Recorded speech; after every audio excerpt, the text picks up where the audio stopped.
దేవుని నామానికి మహిమ కలుగునుగాక.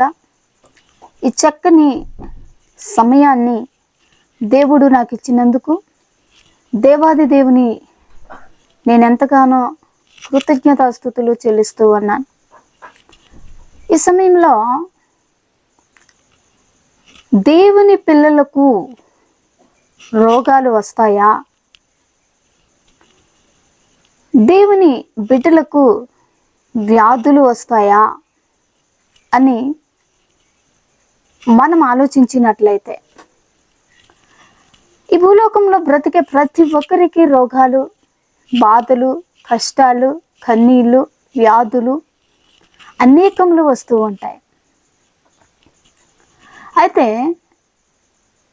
మనం ఒక్కొక్కసారి అనుకుంటాం ఏమన్నట్టంటే, దేవుని బిడ్డలకు రోగాలు వస్తాయా? నాకెందుకు ఈ రోగం రావాలి? నాకెందుకు ఈ బాధలు రావాలి? నాకే నా జ్వరము, నాకే నా వ్యాధి, నాకే నా బాధలు. నేను దేవుని బిడ్డను కదా, నేను దేవునిలో ఉన్నవాడను, దేవునిలో ఉన్నదాన్ని, ఈ రోగాలు నాకే ఉన్నాయి అని చాలామంది ఆ రోగాల వల్ల బాధపడిన వారు ఉన్నారు. అనేక మంది అల్సర్తో, క్యాన్సర్లతో, రోగాలతో, బాధలతో వారి జీవితంలో డబ్బును వ్యాయపోసి, డబ్బును దారపోసి అనేక మంది హాస్పిటల్లో తిరిగి అలసిపోయి, విసిగిపోయి, వేసారిపోయి చాలామంది ఇళ్లకు అన్నారు. దేవుని బిడ్డలారా, ఈ రోగాలు అందరికీ వస్తాయి. రోగాలు లేని మానవులు ఎవరు లేరు. ఈ రోగాలు ప్రతి మనిషి జీవితంలో వస్తూనే ఉంటాయి, వెంటాడుతూనే ఉంటాయి. బైబిల్ గ్రంథంలో చూసినట్లయితే ఈ రోగాలు వచ్చిన వాళ్ళు ఉన్నారు, చాలామంది ఉన్నారు ఈ రోగాలు వచ్చిన వారు. అందులో ఎలీషా ఒకడు ఉన్నాడు. మరణకరమైన రోగం ఎలీషాకు వస్తుంది. హిజ్కియాకు మరణకరమైన రోగం వచ్చింది. యోబుకి రోగం వచ్చింది. తిమోతికి కడుపు నొప్పి వచ్చింది. చాలామంది ఉన్నారు బైబిల్ గ్రంథంలో. మరి వీరందరూ దేవుని బిడ్డలు కారా? ఈరోజు రోగం వస్తే, బాధ వస్తే, జ్వరం వస్తే, కష్టాలు వస్తే, కిడ్నీలు ఫెయిల్ అయిపోతే, స్ట్రోక్ వస్తే అనేక మంది బలహీనులైపోతూ ఉన్నారు. దేవుని నమ్ముకున్నా, దేవుని యందు విశ్వాసం కలిగి ఉన్నాను, నాకు ఈ రోగం ఎందుకు వచ్చింది అని విశ్వాసం నుండి వాళ్ళు ఏమైపోతున్నారంటే వెనుకబడిపోతూ ఉన్నారు. చాలామంది రోగం వస్తే దేవుని మర్చిపోతూ ఉన్నారు. చాలామంది దేవుని బిడ్డలారా, ఈ రోగాలు, కష్ట సుఖాలు దేవుడు జతపరిచినవి ఇవి. మరి ఈ రోగాల్ని మనం భరించాలి. రోగాలు వస్తాయి శరీరానికి. ఉప్పు కారం తిన్నా ఈ శరీరానికి రోగాలు అనేది వస్తూ ఉంటాయి. మరి ఈ రోగాలు ఎలా పోతాయి? దేవుడు బాగు చేయలేడా? దేవుడు స్వస్థత నీయలేడా? దేవుడు బాగు చేస్తాడు. ఆయన దేవుడు స్వస్థపరిచే యెహోవాను నేను అన్నాడు ఆయన. దేవుడు రోగాల్ని యోబు జీవితంలో చూస్తే దేవుడు పరీక్షిస్తాడు. అక్కడ యోబు జీవితంలో పరీక్ష అది చూసారా? ఎలీషాకు వచ్చినప్పుడు ఎలీషా మరణకరమైన రోగంతో ఉన్నాడు. హిజ్కియా జీవితాలను చూసినప్పుడు అతను కూడా మరణకరమైన రోగం వచ్చింది. కుష్ఠ రోగులు యేసు ప్రభు చేత పడ్డవారు ఉన్నారు. యేసు ప్రభు నందు ఎవరైతే విశ్వాసం ఉంచి ప్రభు దగ్గర వచ్చి వేడుకున్నారో వారిని కూడా స్వస్థపరిచిన వాడు యేసు ప్రభు వారు. ఈరోజు ఈ వాక్యం ద్వారా నేను చెప్పేది ఏంటంటే, రోగము దేవుని బిడ్డలకు కూడా వస్తుంది. ఇప్పుడు దాన్ని పోగొట్టుకోవాలంటే ఏంటి? దాన్ని పోగొట్టుకోవడానికి మంది ఏంటి? ఒకసారి హిజ్కియా జీవిత చరిత్రను చూద్దాం. హిజ్కియా జీవితంలో దేవుడు తన మరణకరమైన రోగాన్ని ఎలా తీస్తాడు? హిజ్కియాకు మరణకరమైన రోగం, ఇంకా అతను బ్రతకడు, చచ్చిపోతాడు అంతే. ప్రవక్త వచ్చి ఒక మాట అన్నాడు, హిజ్కియా నీకొచ్చిన రోగము ఇంతంత కాదు, నువ్వు చచ్చిపోతావు కనుక నీ ఇల్లు నువ్వు చక్కబెట్టుకో అని దేవుడు ప్రవక్త ద్వారాగా మాట్లాడి హిజ్కియా దగ్గరకు వచ్చి చెప్పినప్పుడు హిజ్కియా ఏ పరిస్థితిలో ఉన్నాడో ఒకసారి ఆలోచించండి దేవుని బిడ్డలారా. మన జీవితంలో ఒక డాక్టరు ఈ రోగం పోదు, ఈ రోగము చాలా మరణానికి దారితీస్తుంది, ఈ రోగం వల్ల చచ్చిపోతావు, ఇంకా మా వల్ల కాదు, ఈ మెడిసిన్ పని చేయదు, ఈ మందులు పని చేయవు, చేసి అంత మేము చేసాము అని చేతులు ఎత్తేసినప్పుడు పరిస్థితి ఎలా ఉంటుందో ఒకసారి ఆలోచించండి. హిజ్కియాతో ప్రవక్త వచ్చి మాట్లాడినప్పుడు హిజ్కియా యొక్క పశ్చాత్తాపం, హిజ్కియా యొక్క జీవితం, హిజ్కియా చేసిన ప్రార్థన, హిజ్కియా యొక్క తగ్గింపు దేవుడు విన్నాడు, చూశాడు ఆయన. అప్పుడే దేవుడు హిజ్కియాకి మరణకరమైన రోగం తీసి తనకి జీవితాన్ని ఇచ్చాడు. ఒకసారి చూద్దామా? ఒకసారి 2వ రాజుల గ్రంథము 20వ అధ్యాయము 1వ వచనం నుండి చదువుదాం. 2వ రాజుల గ్రంథము 20వ అధ్యాయము 1వ వచనం నుండి చదువుదాం. ఆ దినములలో హిజ్కియాకు మరణకరమైన రోగము కలుగగా ఆమోజు కుమారుడును ప్రవక్తయునైన యెషయా అతని యొద్దకు వచ్చి, నీవు మరణమవుచున్నావు, బ్రతుకవు గనుక నీవు నీ ఇల్లు చక్కపెట్టుకొనుమని యెహోవా సెలవిచ్చుచున్నాడని చెప్పగా. చూసారా, హిజ్కియాకు ఒక వార్త వచ్చింది. ఏ వార్త? ఏ వార్త వచ్చింది? తను మరణమైపోతున్నాడు, నువ్వు చచ్చిపోతావు, ఇంకా నువ్వు ఉండవు అని ప్రవక్త ద్వారా దేవుడు వర్తమానాన్ని పంపించాడు. చిన్న రోగం వస్తే, చిన్న బాధ వస్తే, చిన్న గ్యాస్ట్రిక్ వస్తే చచ్చిపోతానయ్యా, చిన్న జ్వరం వస్తే చచ్చిపోతాను, అల్సర్ వస్తే చచ్చిపోతాను. చూసారా, హిజ్కియాకు వార్త వచ్చింది, ఇంకా నువ్వు ఇక్కడ బ్రతకవు, నువ్వు ఇంకా నీకు బ్రతికే ఛాన్స్ లేదు, నీ ఇల్లు నువ్వు చక్కబెట్టుకో అని వర్తమానము వచ్చింది. దేవుని బిడ్డలారా, అలాంటి పరిస్థితుల్లో, అటువంటి పరిస్థితుల్లో నువ్వుంటే ఏం చేస్తావు? ఏం చేస్తావు నువ్వుంటే? ఇక్కడ చూద్దాం, కిందకు వస్తే, నీవు మరణమవుచున్నావు, బ్రతుకవు గనుక నీవు నీ ఇల్లు చక్కబెట్టుకొనుమని యెహోవా సెలవిచ్చుచున్నాడని చెప్పగా అతడు తన ముఖము గోడ త్రట్టు తిప్పుకొనెను. ఎవరు? హిజ్కియా. ఆ వార్త ఎప్పుడైతే విన్నాడో, నువ్వు బ్రతుకవు, ఇంకా నువ్వు ఉండవు, నువ్వు ప్రాణాలతో ఇంకా ఉండవు అని చెప్పగానే హిజ్కియా గోడ తట్టు త్రిప్పుకొని ముఖము, తన ముఖం ఎక్కడ తిప్పాడు? గోడ వైపు తిప్పాడు. ఎందుకు తిప్పాడు? అసలు ఏంటి అక్కడ పరిస్థితి ఏంటి అని మనం చూసినప్పుడు అక్కడ కింద ఉంటది, అక్కడ హిజ్కియా యొక్క ప్రార్థన చూద్దామా? హిజ్కియా ఇక్కడ ఏమని ప్రార్థన చేస్తూ ఉన్నాడు చూద్దాం.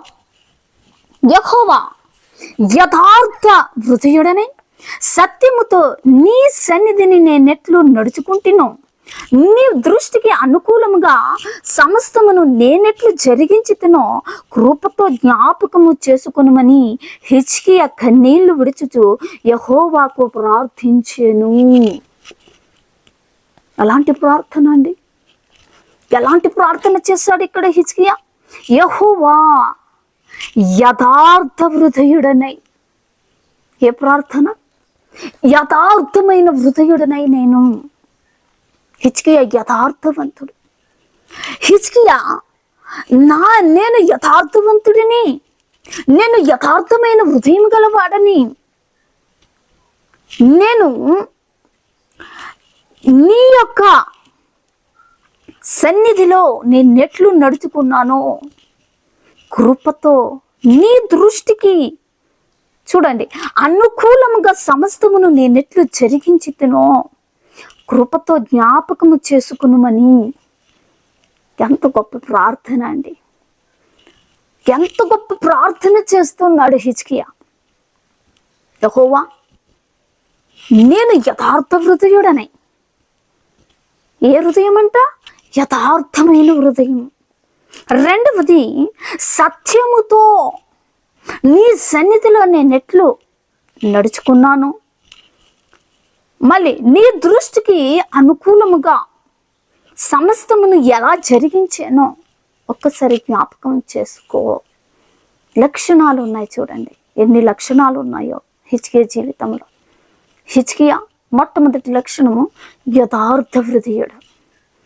రెండవదిగా సత్యముతో సత్యవంతుడై ఉన్నాడు. ఆయన సన్నిధిలో ఎలా నడుచుకున్నాడో చాలా యథార్థ హృదయుడుగా, సత్యవంతుడుగా ఆయన సన్నిధిలో నడుచుకొని ఆయన దృష్టికి అనుకూలముగా సమస్తాన్ని జరిగించిన వాడు హిజ్కియా. దేవుడు చెప్పిన పని అంతటినీ చేస్తున్నాడు. దేవుని యందు భయభక్తి కలిగి ఉన్నాడు, యథార్థవంతుడిగా ఉన్నాడు, సత్యవంతుడిగా ఉన్నాడు. ఆయన సన్నిధిలో నడుచుకుంటున్నాడు హిజ్కియా.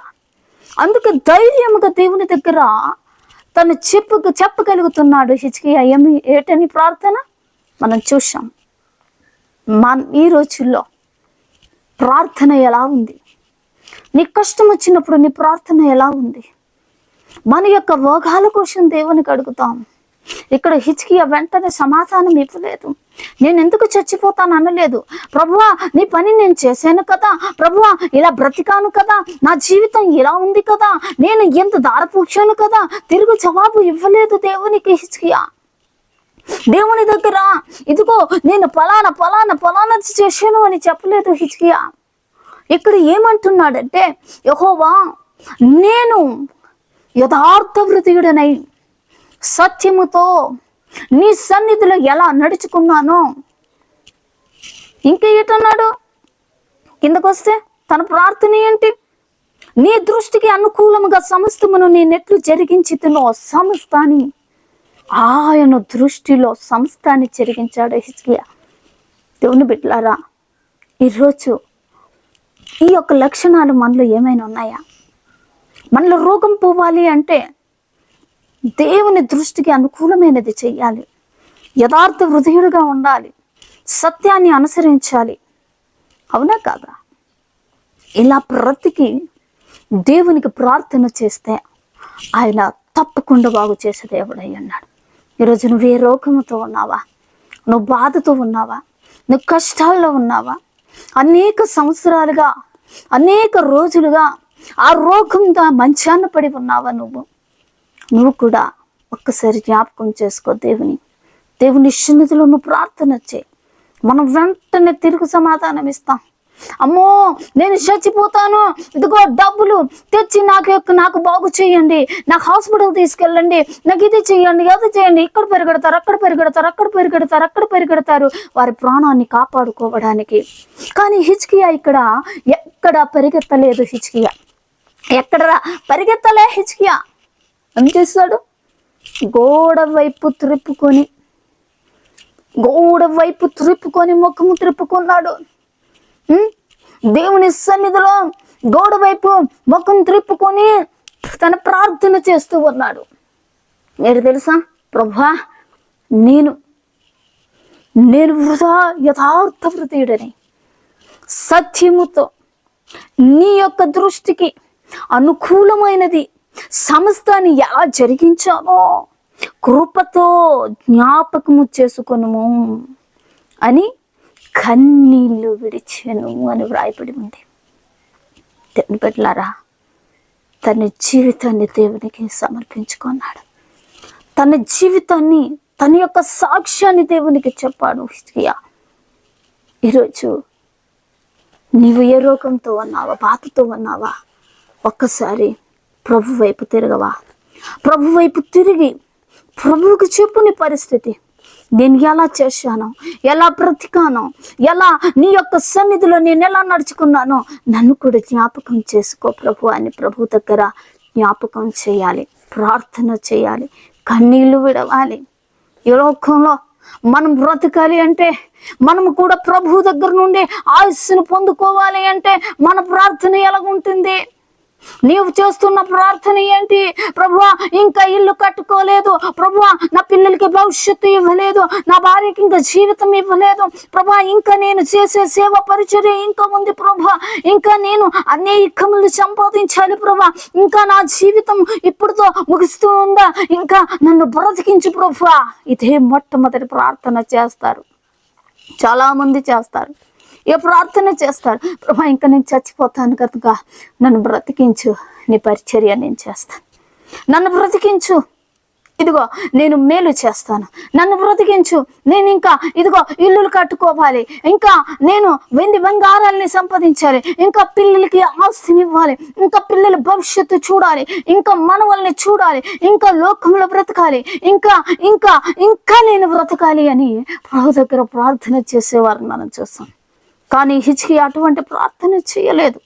హిజ్కియా తన జీవితాన్ని దేవునికి చెబుతూ ఉన్నాడు. ప్రభువా నేను ఎలా నడుచుకున్నానో, ప్రభువా నీ సన్నిధిలో ఎలా నడుచుకున్నానో, నేను సత్యముతో ఎలా ఉన్నానో, నా హృదయం యథార్థంగా ఉంది ప్రభువా అని కన్నీళ్లు విడిచాడు. ఎంత ప్రార్థన, ఎంత గొప్ప ప్రార్థన చేశాడు. దేవుని బిడ్డ, ఈరోజు నీ ప్రార్థన ఎలా ఉంది? నువ్వు చేస్తున్న ప్రార్థన ఏంటి? ప్రభువుకి తిరుగుబాటు స్వభావంతో ప్రార్థన చేస్తారు చాలా మంది. వాక్యానికి విరుద్ధంగా ప్రార్థన చేస్తూ ఉంటారు, దేవునికి విరుద్ధమైన ప్రార్థన చేస్తారు, వారి యొక్క భోగాల కోసం ప్రార్థన చేస్తారు. అందుకే వారు స్వస్థత నొందలేకపోతూ ఉన్నారు. వారికి స్వస్థత శీఘ్రముగా రాకుండా ఉంటుంది. వారి యొక్క దేవుడు రోగాన్ని ఎందుకు తీయటం లేదు అంటే వారు గర్వంగా ప్రార్థన చేస్తారు. ఇక్కడ హిజ్కియా కన్నీళ్లతో ప్రార్థన చేశాడు. హిజ్కియా కన్నీళ్లు విడుచుట ఆయన చూశాడు. హిజ్కియా తగ్గించుకొని దేవుని దగ్గర చేసిన ప్రతి ప్రార్థనకు దేవుడు వెంటనే జవాబిచ్చాడు. తెలుసా, దేవుడు ఎందుకు హిజ్కియాను బాగు చేశాడంటే, హిజ్కియా యొక్క దినములను ఎందుకు పొగిడించాడంటే, హిజ్కియాలో ఉన్న రోగం ఎందుకు దేవుడు తీసివేశాడంటే, హిజ్కియా చేసిన ప్రార్థన, హిజ్కియా యథార్థ హృదయాన్ని ప్రభు చూశాడు. హిజ్కియా యొక్క సత్యవంతుడు అని దేవుడు గ్రహించాడు. హిజ్కియా తన యొక్క ఆయుస్సు నిమ్మని అడగలేదు. హిజ్కియా ఇంకా బ్రతికించు ప్రభు అని దేవునికి అడగలేదు. హిజ్కియా చేస్తున్న ఒక్కటే ప్రార్థన, అదేంటంటే తను దేవుని దృష్టికి అనుకూలమైనది సమస్యని ఎలా జరిగించాడు అది మాత్రమే దేవుని జ్ఞాపకం చేస్తూ ఉన్నాడు హిజ్కియా. దేవుడు అందుకన్నాడు, యేసయ్య ప్రవక్త ఇంకా ఆయన ఆ యొక్క సన్నిధి నుండి బయటకు రాకముందే హిజ్కియా కోసం ప్రార్థనలో ఇది మాట్లాడుతా ఉన్నాడు. ఏంటని తెలుసా? హిజ్కియాకు మరలా నేను ఆయుస్సునిస్తూ ఉన్నాను. దేవునికి స్తోత్రం. హిజ్కియాకి మరలా నేను ఆయుస్సు ఎన్నాళ్ళు తెలుసా? ఇంకా 15 సంవత్సరాలు నేను ఆయుస్సునిస్తున్నాను, వెళ్ళి చెప్పు అన్నాడు. దేవుని బిడ్డలారా, ఈరోజు నీ జీవితంలో దేవుడు కార్యం చేయాలంటే అనేక సంవత్సరాలుగా, అనేక రోజులుగా నువ్వు కూడా రోగంతో ఉన్నావా? నువ్వు వ్యాధితో ఉన్నావా? నువ్వు బాధతో ఉన్నావా? దేవుడు చెప్తూ ఉన్నాడు, నీ ఇల్లు నువ్వు చక్కబెట్టుకో అంటున్నాడు. దేవుడు చక్కబెట్టుకోవాలి. నా యొక్క యథార్థ సాక్ష్యాన్ని మీతో పంచుకోవాలని నేను ఆశపడుతూ ఉన్నాను. నా యొక్క సాక్ష్యాన్ని చెప్పాలని నేను ఆశపడుతూ ఉన్నాను. పోయిన నెల ఆగస్టు నెలలో నేను కూడా రక్తహీనతతో నేను బాధపడ్డాను. నా యొక్క హెచ్బి 5కు వచ్చేసింది. 5కు రాగానే నేను నడవలేని పరిస్థితులు అయిపోయాను. ఇంకా ప్రభు పరిచర్యకి నేను లేనేమో అనుకున్నాను. నడటానికి శక్తి లేదు, ఓపిక లేదు, బలం లేదు. అయితే నేను ఒకటి ప్రార్థన చేశాను, ప్రభువా చావైనా బ్రతుకైనా నీకోసమే. నాకు ఈ కష్టం వచ్చింది, నాకు ఈ బాధ వచ్చింది, అయినా నీ సన్నిధి నేను విడవను. చెప్తే నమ్మరు దేవుని బిడ్డలారా. అటువంటి పరిస్థితిలో, నడవలేని పరిస్థితిలో, పాట పాడలేని పరిస్థితిలో నేను యూట్యూబ్లో పాటలు పాడడానికి దేవుడు నాకు శక్తినిచ్చాడు. నేను పాటలు పాడుతూ ఆయన సన్నిధిలో ఆయనను స్తుతించడానికి దేవుడు ఎంతగానో బలపరిచాడు. నా శరీరం నాకు సహకరించలేదు, కానీ ఆ యొక్క ప్రతి ఆదివారము 2 ఆదివారాలు నేను మానిక పరిచర్యకి వెళ్ళానండి. అక్కడ కూర్చోలేని పరిస్థితి, అక్కడ నిలబడలేని పరిస్థితి. కానీ నేను ఎప్పుడైతే ఆయన సన్నిధిలో నిలబడి వాక్యం చెప్పడానికి నిలబడినప్పుడు పరిశుద్ధాత్మ దేవుని సన్నిధి నాకు మీదకి దిగి వచ్చేది. నేను అక్కడ గొప్పగా వాక్యం చెప్పగలిగేదాన్ని, ఆయనకు వర్షిప్ చేసేదాన్ని. ప్రభు దగ్గర నేను నా శరీరం ఏమైపోయినా పర్వాలేదు అనుకున్నా. నేను దేవుని సన్నిధిలో నాకు బాగులేనప్పుడే దేవుని సన్నిధికి నేను వెళ్ళాలనే ఆశతో ప్రభు దగ్గరికి వెళ్ళాను. దేవుని బిడ్డలారా, చెప్తే వినరు. 15 రోజులుగా నేను హాస్పిటల్లో వెళుతూ వస్తూ ప్రభు సన్నిధికి వెళుతూ పరిచర్యలో వెళుతూ ప్రతిరోజు నేను ఆయన పని చేయడానికే పరుగులేస్తాను. ఈరోజు చూస్తే నిన్నే హాస్పిటల్కి వెళ్ళాను. నేను వెళ్తే నా హెచ్బి 9కి వెళ్ళింది. దేవునికి స్తోత్రం. 5 ఉన్న హెచ్బి నిన్నటి దాకా నేను ప్రభు పరిచర్యలు నలగొట్టబడ్డానండి. ప్రభు పనిలో నేను వెనకంచి వేయలేదు. ప్రభు పరిచర్యలోకి వెళ్ళాను. నేను ఇన్ని రోజులు, ఈ వారం అంతా నేను ఇచ్చినవి, ఈ నెల అంతా ఇచ్చినవి ప్రార్థనలు, వాక్యాలు, నేను నా యొక్క అనారోగ్యంతో నేను వాక్యం చెప్పగలిగాను. అంటే దేవుడు ఈరోజు సజీవంగా నన్ను హెచ్బి 9కి వచ్చేలాగా ప్రభు నాకు ఆరోగ్యం ఇచ్చాడు. దేవునికి స్తోత్రం. ఎంతోమంది సేవకులు, ఎంతోమంది దేవుని బిడ్డలు, ఎంతోమంది ఆత్మీయులు, వారందరూ కూడా నా కోసం ప్రార్థన చేశారు. వారందరికీ ప్రభు నామాన్ని బట్టి నేను మరొకసారి వారికి దేవుని నామాన్ని బట్టి వందనాలు చెల్లిస్తూ ఉన్నాను. దేవుని బిడ్డలారా, ఎంతోమంది దేవుని బిడ్డలు నాకు రక్తాన్ని ఇవ్వడానికి కూడా వచ్చారు. ఏ పాజిటివ్ దొరకదు అన్నారు. అరకు వ్యాలీలో, పాడేరులో లేదు అన్నారు. అలాంటి పరిస్థితుల్లో, అలాంటి సమస్య నా దగ్గరకు వచ్చినప్పుడు నేను ఒకటే ప్రార్థన చేశా, బ్రతికి ఉంటే దేవుని సేవలోనే చచ్చిపోయిన ఆయన పరిచర్యలోనే చచ్చిపోవాలని అనుకున్నా. దేవుని బిడ్డలారా, ప్రభువు నన్ను చూశాడు. ప్రభువు నా కన్నీళ్లు చూశాడు. ప్రభువు నేను ఆయన సన్నిధిలో నడిచే విధానం ఆయన చూశాడు. ప్రభువు పరిచర్యలో నేను పరిగెత్తే విధానం ఆయన చూశాడు. ఆయన నన్ను సజీవంగా నన్ను నిలబెట్టుకున్నాడు. నేను చాలా గొప్పగా నేను చెప్తూ ఉన్నాను. ఈరోజు ఈ సాక్ష్యాన్ని నేను చెప్తూ ఉన్నానంటే కేవలం అది ప్రభువు కృపే అది.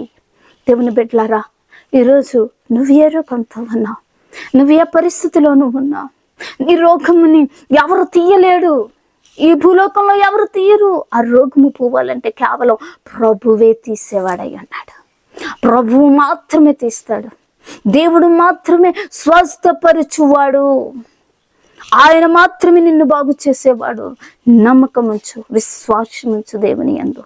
హిజ్కియా కన్నీటి ప్రార్థన దేవుడు చూశాడు. హిజ్కియాకు 15 సంవత్సరాల ఆయుస్సునిచ్చాడు. దేవునికి స్తోత్రం. హిజ్కియా ప్రార్థన విన్న దేవుడు. ప్రభువు మనకు ఆశ్చర్య కార్యాలను చేయాలంటే, ప్రభువు మన జీవితంలో అద్భుతాలు చేయాలి అంటే మనము చేసే పనులు బట్టి కాదు, మనకున్న డబ్బును బట్టి కాదు, మనము వెళ్ళే హాస్పిటల్ని బట్టి కాదు, మెడిసిన్ని బట్టి కాదు, కేవలం ఆయన కృప చేతనే. ఆయన సన్నిధిలో మనం ఎట్లా నడుచుకుంటున్నామో, ఆయన సన్నిధిలో మనం ఎలా ఉంటున్నామో, సత్యముగా యథార్థమైన హృదయం కలిగి ఉన్న వారిని ప్రభువు ఏం చేస్తాడు? బాగు చేస్తాడు. ఆయన బాగు చేసే దేవుడై ఉన్నాడు. ఒకసారి చూడండి, ఇంకో వచనాన్ని మనం చదువుదాం. 2వ దినవృత్తాంతాల గ్రంథములో 7వ అధ్యాయము 14వ వచనము. 2వ దినవృత్తాంతాల గ్రంథము 7వ అధ్యాయము 14వ వచనము చదువుదాం. నా పేరు పెట్టబడిన నా జనులు తమ్ము తాము తగ్గించుకొని ప్రార్థన చేసి నన్ను వెతికి తమ చెడు మార్గములను విడిచినెడలా ఆకాశము నుండి నేను వారి ప్రార్థనను విని వారి పాపమును క్షమించి వారి దేశమును స్వస్థపరచుదును. ఇక్కడ దేశం కోసం మాట్లాడుతూ ఉన్నాడు. దేశాన్ని స్వస్థపరుస్తానని. ఎలాంటి ప్రార్థన చేయాలి ప్రభు దగ్గర? చూడండి, నా పేరు పెట్టబడిన నా జనులు తమ్ము తాము తగ్గించుకొని ప్రార్థన చేసి నన్ను వెతికి తమ చెడు మార్గములను విడిచిన ఎడల ఆకాశము నుండి నేను వారి ప్రార్థనను విని వారి పాపమును క్షమించి వారి దేశమును స్వస్థపరచుదును. నా పేరు పెట్టుబడిన నా జనులు. నువ్వు ప్రభుని అంగీకరించావా? నువ్వు ప్రభుని అంగీకరించి బాప్తీసం తీసుకున్నావా? నువ్వు దేవుని బిడ్డవే, నువ్వు దేవుని కుమారుడివే. అయితే ఒకటి చెయ్యి, తమ్మును తాము తగ్గించుకొని, నిన్ను నీవు తగ్గించుకొని ప్రార్థన చేసి ప్రభువుని వెతికిన ఎడలా, నీ చెడు మార్గములను విడిచిన ఎడలా ఆకాశము నుండి నేను వారి ప్రార్థన వింటానన్న దేవుడు. నువ్వు ఈ పనులు చేయి, దేవుడు విని నీకు ఏం చేస్తాడంటే స్వస్థతనిస్తాడు. మొదటిది ఏం చేయాలి? మనము తగ్గించుకోవాలి. ప్రభువు సన్నిధిలో తగ్గించుకోవాలి. ప్రభువు సన్నిధిలో మనము దేవునికి లోపడాలి. మనం తగ్గించుకొని ప్రభు సన్నిధిలో మనం ఉన్నప్పుడే. రెండవది ఏం చేయాలి అంటే ప్రార్థన చేసి నన్ను వెతికిన ఎడలా ప్రార్థన చేయాలి. రెండవది. మూడవది ఆయనను వెతకాలి, తమ చెడు మార్గములను విడిచిన ఎడల. నాలుగవది చెడు మార్గాల్ని విడిచిపెట్టియాలి. ఆకాశం నుండి వారి ప్రార్థన విని వారిని నేను స్వస్థపరుస్తాను అంటున్నాడు దేవుడు. నారా ఏం చెయ్యాలి? మొదటగా తగ్గించుకోవాలి. రెండవది ఏం చెయ్యాలి? ప్రార్థన చెయ్యాలి. మూడవది నన్ను వెతికి తమ చెడు మార్గములను విడిచిన ఎడల ప్రభువుని వెతకాలి. ప్రభువుని వెతుకుతున్నావా? ప్రార్థన చేస్తున్నావా? తగ్గించుకుంటున్నావా? అయితే దేవుడు నీ ప్రార్థన ఆలకించే దేవుడై ఉన్నాడు. ప్రభు దగ్గర తగ్గింపు ప్రార్థన, సుంకరి ప్రార్థన మనము విన్నాం కదా. సుంకరి ప్రార్థన ఎలాంటిది? సుంకరి ప్రార్థన చేసినప్పుడు తగ్గించుకున్నాడు సుంకరి. ప్రభువా, నేను ఆకాశం వైపు కన్నులెత్తి చూచుటకైనను నాకు అర్హత లేదు, అర్హుడను కాను అంటున్నాడు. సుంకరి ప్రార్థన విన్నాడు దేవుడు. సుంకరి ఎలాంటి ప్రార్థన చేశాడు? తగ్గింపు ప్రార్థన చేశాడు దేవుడి దగ్గర. సుంకరి యొక్క ప్రార్థన దేవుడు ఆలకించాడు. సుంకరి యొక్క ప్రార్థన దేవుడు, తగ్గింపు ప్రార్థన ఆయన వింటాడు. గర్వమైన ప్రార్థన ఆయన వినడు. వేషధారణ ప్రార్థన ఆయన వినడు. ఏది దేవుడు చేస్తాడేమో, ఒకవేళ ఆయన సన్నిధికి వెళ్ళి ప్రార్థన చేస్తానేమో అంటే ఆయన వినడు. ఆయన హృదయ రహస్యములను ఎరిగిన వాడు దేవుడు. నీ ఆలోచనలు నీకు రాకముందే ఆయన సమస్యని ఎరిగిన దేవుడు ఆయన. నీ విశ్వాసము గొప్పదైతే, నీ ఆవగించంత విశ్వాసం ఉంటే చాలు అన్నాడు ప్రభువు. నీ జీవితంలో ఆశ్చర్యమైన కార్యాలను ఆయన చేస్తాడు. నీ జీవితంలో అద్భుతమైన కార్యాలు చేయడానికి ఏం కావాలో తెలుసా? ఆవగించంత విశ్వాసం. నీ విశ్వాసం ఎలా ఉంది ప్రభు దగ్గర? దేవుని బిడ్డ, ఈ వాక్యం వింటున్న నీ జీవితంలో ఇంకా నీ విశ్వాసాన్ని కోల్పోయి ఉంటే, నీ విశ్వాసం సన్నగిల్లిపోయి ఉంటే విశ్వాసాన్ని తెచ్చుకో ప్రభు దగ్గర. ప్రభు అన్నాడు, నీ విశ్వాసమును కాపాడుకో అంటున్నాడు. నీ విశ్వాసాన్ని అవిశ్వాసంగా మార్చి ఉంటే, నిన్ను వెనక్కాసి లాగుతూ ఉంటే నువ్వేం చేస్తావంటే మోకరించి ప్రార్థన చేసి ఆయనను వెతికిన ఎడలా నీ చెడు మార్గాలను విడిచిపెట్టినప్పుడు ప్రభువు నీ ప్రార్థన ఆలకిస్తాడు. అపనమ్మకం ఉంటే ప్రభు అపనమ్మకాన్ని తీసే ప్రభు అని అడగాలి. హల్లెలూయా. నీ జీవితంలో వచ్చిన ఆ రోగాన్ని చూసి, ఆ వ్యాధిని చూసి, ఆ బాధను చూసి, నీకొచ్చిన ఆ సంవత్సరాల తరబడి నువ్వు బాధపడుతున్న ఆ బాధను చూసి నువ్వు భయపడిపోతే నీలో అల్ప విశ్వాసం వస్తుంటది. నువ్వు అపనమ్మకం అయిపోతావు. అలాంటి సమయంలో ఈ లోకంలో ఉన్నటువంటి మాటలు, లోకంలో ఉన్న వారు చెబుతున్న మాటలు, అవిశ్వాసంలో ఉన్నటువంటి వారు చెబుతున్న మాటలు నువ్వు వింటే నువ్వేమైపోతావు తెలుసా? ప్రభువును విడిచిపెట్టేస్తావు, లోకాన్ని ఆశ్రయిస్తావు, లోకం వైపు తిరిగిపోతావు. ప్రభు వైపు చూడు. నువ్వు దేవుని యొక్క వాక్యం సెలవిస్తుంది ఏంటి తెలుసా? కీర్తనలు 16వ అధ్యాయంలో, యెహోవాను విడిచి వేరొకను ఆశ్రయించు వారికి శ్రమలు విస్తరిస్తాయి. అనేక మంది దేవుని బిడ్డలుగా ఉన్నటువంటి వారు రోగాల్ని, బాధల్ని, ఆ యొక్క వ్యాధిని చూసి వారు ఏమైపోయారంటే విశ్వాసం నుండి తొలగిపోయి, భయపడిపోయి, అమ్మో చచ్చిపోతానేమో అనుకుని వారు ఎక్కడికి వెళ్ళారంటే ప్రభువుని విడిచిపెట్టి వేరొకరిని ఆశ్రయించడానికి వెళ్ళిపోయారు. అనేక మంది దేవుని బిడ్డలారా ఈ లోకంలో దేని భయపడతారంటే చిల్లింగు చెడుపుల్ని భయపడతారు. డాక్టర్ల దగ్గరికి వెళ్ళి చూపించుకోకుండా, వారిలో ఏ రోగం ఉందో చూసుకోకుండా మొదటగా వారు ఆశ్రయించేది ఏంటి అంటే వారు చిల్లింగి చెడుపును వారు నమ్ముతారు. వారు ఏం చేస్తారంటే ప్రభువును కాస్త విడిచిపెట్టేస్తూ ఉన్నారు. నువ్వు వెళ్ళేవా? నువ్వు బాగా అయ్యేవా? ఆ చిల్లింగి పోయిందా? చెడుపు పోయిందా? ఆ భయం నీలో నుండి పోయిందా అంటే పోదు. దానికి వేల కొద్ది డబ్బును నువ్వు దారిపోస్తావు. ఎన్నో ఇబ్బందులు పడిపోతావు, ఎన్నో ఇరుకులు నువ్వు పడిపోతావు. దేవుని బిడ్డలారా, ప్రభువు చేతిలో ఉన్న నీవు, ప్రభువే నిన్ను బాగు చేయాలి గాని ఈ లోకంలో నువ్వెక్కడికి వెళ్ళి నువ్వు బాగుపడలేవు. గుర్తించుకో ఒక మాట, ప్రభు దగ్గర హిజ్కియా ప్రార్థన ఎలాంటిది? హిజ్కియా యొక్క ప్రార్థన ఎలాగుంది? హిజ్కియా యథార్థ హృదయుడనై సత్యముతో నేనెట్లు సమస్తమును నీ దృష్టికి అనుకూలముగా నేను చేశాను ప్రభు అంటున్నాడు. అటువంటి ప్రార్థన, ఆయన యొక్క కన్నీళ్లు ప్రభువు చూశాడు. మరి నువ్వు ప్రార్థన చేస్తున్నావా? నువ్వు ప్రార్థన చేస్తే వాటికి ఆచారాలకి నువ్వు ఆన్సయ్యవు, ఆ యొక్క మాటలకి నువ్వు లోబడవు.